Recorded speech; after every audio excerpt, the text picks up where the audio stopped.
Welcome back, viewers. Today, we have an exciting tutorial for all of you using Odoo SaaS. In this video, we'll show you how to activate developer mode and access the technical tab, allowing you to customize your reports, views, and more. Log into your Odoo SaaS and navigate to the All Apps page. Click on the Settings and go to General Settings at the menu bar on the left. Scroll all the way to the bottom in General Settings and you will see the Developer Tools section. Click on Activate Developer Mode.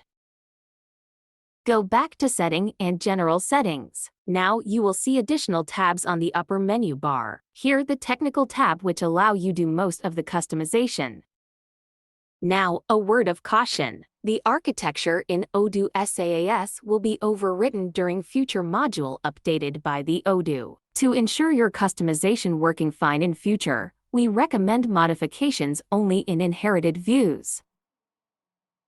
Thanks for watching, and if you found this video helpful, don't forget to give it a thumbs up and subscribe to our channel for more useful tutorials.